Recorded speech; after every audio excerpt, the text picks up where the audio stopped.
나의 방패는 마음이 정직한 자를 구원하시는 하나님께 있도다. 하나님은 의로우신 재판장이시며 매일 분노하시는 하나님이시로다. 사람이 회개하지 아니하면 그가 그의 칼을 가시며 그의 활을 이미 당기어 예비하셨도다. 아멘. 19세기 초 미국의 그 세인트루이스 지방법원의 판사였던 제임스 하킨스라는 분이 있습니다. 이분이 특이한 습관을 가지고 있었다고 그래요. 법정에 재판하러 들어갈 때 흰 헝겊으로 자기의 눈을 가리고 경비원을 따라서 법정에 들어갔다고 그럽니다. 그리고 판결을 마치는 때까지 헝겊을 풀지 않고 눈을 가리고 있었다고 그래요. 처음에 재판할 때 이제 그가 눈을 가리고 법정에 들어섰을 때 사람들은 그가 시각장애인이라고 생각을 했다고 그래요. 아니, 과연 저런 사람이 명확한 판결을 내릴 수 있을까? 걱정도 했다고 합니다. 그러나 그는 첫 번째 재판에서 많은 사람들이 납득할 만한 공정한 판결을 잘 내렸고, 또 퇴장할 때는 헝겊을 풀고 경비의 도움 없이 멀쩡히 걸어 나간 거예요. 공정한 판결을 내릴 능력도 있었고 시각장애인도 아니었던 거죠. 눈이 이렇게 멀쩡함에도 불구하고 법정에 들어설 때마다 눈을 이렇게 가리니까 사람들이 그 이유가 뭐냐고 궁금해가지고 물어봤어요. 그랬더니 이렇게 대답을 했다고 합니다. 내가 법정에 들어설 때 멀쩡한 눈을 가리는 이유는 사람들을 보지 않기 위해서입니다. 원고나 피고든 혹은 참관인들이든 누구든 한 명이라도 내가 아는 사람이 있다면 나 자신도 알지 못하게 판결에 영향을 받을 수도 있기 때문입니다. 그렇게 대답을 했다고 합니다. 판사로 14년 동안 재직을 했는데 공정한 판결로 많은 사람들에게 유명해졌다고 합니다. 오늘 이 본문을 보면 다윗은 억울한 상황에 처해 있습니다. 오늘 본문 시편 7편의 제목에는 이렇게 성경에 보면은 이렇게 써 있어요. 베냐민 구시의 말에 따라 여호와께 드리는 노래, 이렇게 적혀 있거든요.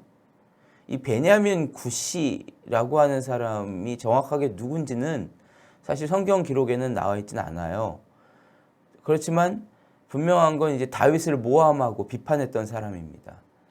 다윗이 어려움을 겪고 있을 때 사울 편에 서가지고 다윗을 모함하고 유언비어를 퍼뜨리고 사울과 함께 다윗을 죽이려고 쫓아다니던 그런 사람인 것 같습니다. 시편 7편은 바로 그런 베냐민 구시와 같은 사람을 놓고서 하나님께 고발하면서 기도하는 내용입니다. 읽진 않았지만 1절과 2절에 보면은 다윗은 너무나 어려운 상황에 있음을 고백하고 있어요. 여호와 내 하나님이여 주께 피하오니 나를 쫓는 모든 자에게서 나를 구하여 건지소서. 건져낼 자가 없으면 저희가 사자같이 나를 찢고 뜯을까 하나이다. 이렇게 고백하고 있어요. 다윗이 지금 쫓기고 있는 신세인 거죠. 사울왕은 군대를 이끌고서 막 계속 추격하고 있어요. 하나님이 도와주지 않으면 사자에 내몰린 것처럼 다 산산조각 나겠다는 거예요. 베냐민 구시 같은 사람들이 있어요. 다윗에 대한 안 좋은 이야기를 계속 만들어가지고 이스라엘 백성들에게 소문 퍼뜨리고, 그러면서 다윗이 이 나라를 위해서 이 나라에 안 좋은 사람이니까 죽어야만 하는 그런 인간이다. 이 여론을 조성하고 있는 거예요. 모함하고 있어요. 너무나 억울하고 분통이 터질 만한 그런 상황인 거죠. 그러나 다윗은 자기의 억울함을 인간적으로 갚는 것이 아니라 하나님께로 가져가서 말씀을 드려요. 하나님은 의로운 재판장이시니 하나님께서 나를 아실 것입니다. 나는 사람에게 복수하기보다 하나님께 억울한 마음을 올려드립니다. 막 고백을 하는 거예요. 그게 바로 오늘 읽은 본문입니다.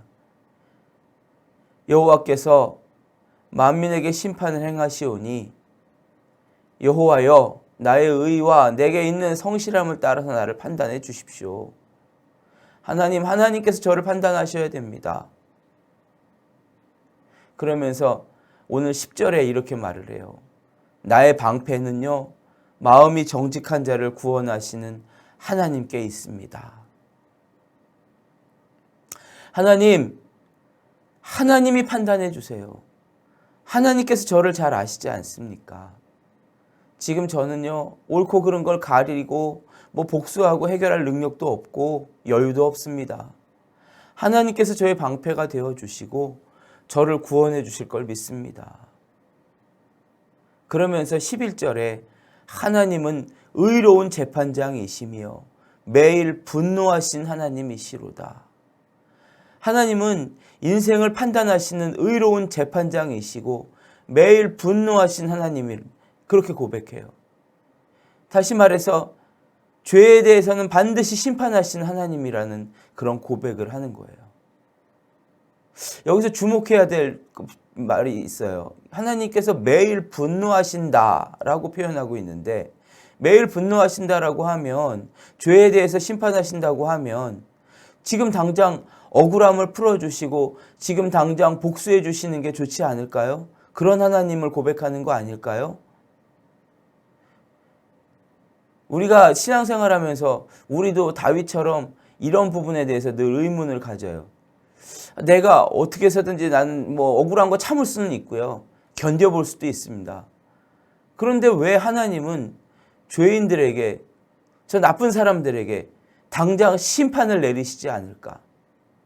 저들은 왜 웃으며 여전히 잘 살고 있는 것일까? 나는 이렇게 힘든데 저 사람은 왜 이렇게 잘 사는 거지? 우리가 이 믿는 사람들이 이런 부분에 대해서 의문을 가질 때가 많아요.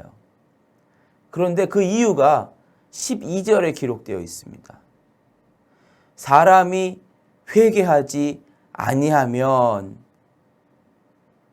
저가 그 칼을 가르시며 그 활을 이미 당기어 예비하셨도다. 이렇게 고백하고 있어요. 하나님께서는 사람들이 회개하지 아니하면, 사람들이 회개하기를 기다리시면서 계속해서 기회를 주시는 분이라는 거예요. 하나님은 죄인들이 깨닫고 회개하기를 원하세요.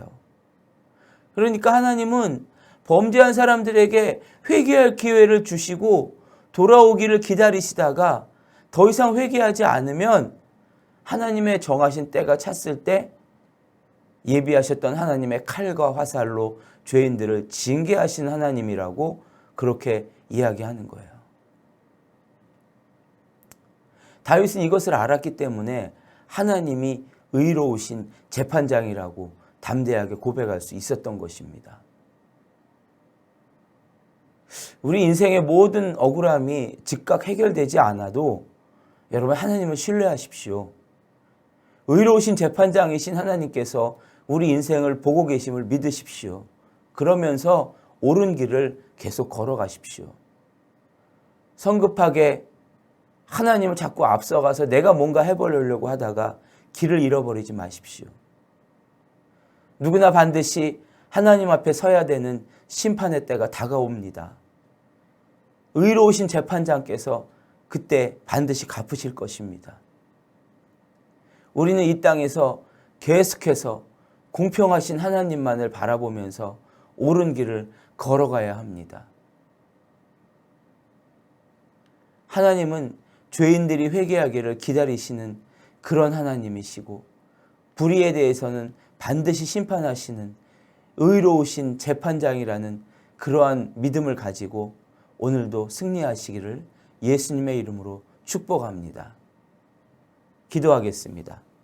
하나님, 참으로 인생에 있어 왜 이렇게 불공평한가?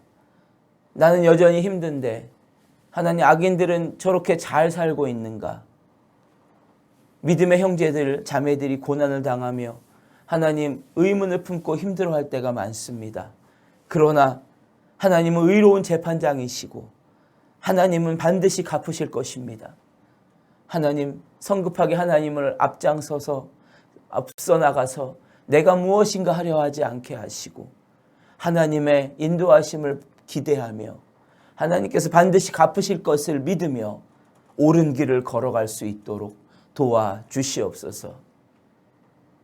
하나님, 내가 주님을 앞장서서 하나님 나만의 길을 내가 생각하는 복수의 길을 행하지 않도록 주님이 기뻐하시는 인내와 사랑의 길을 걸어갈 수 있도록 도와주시옵소서.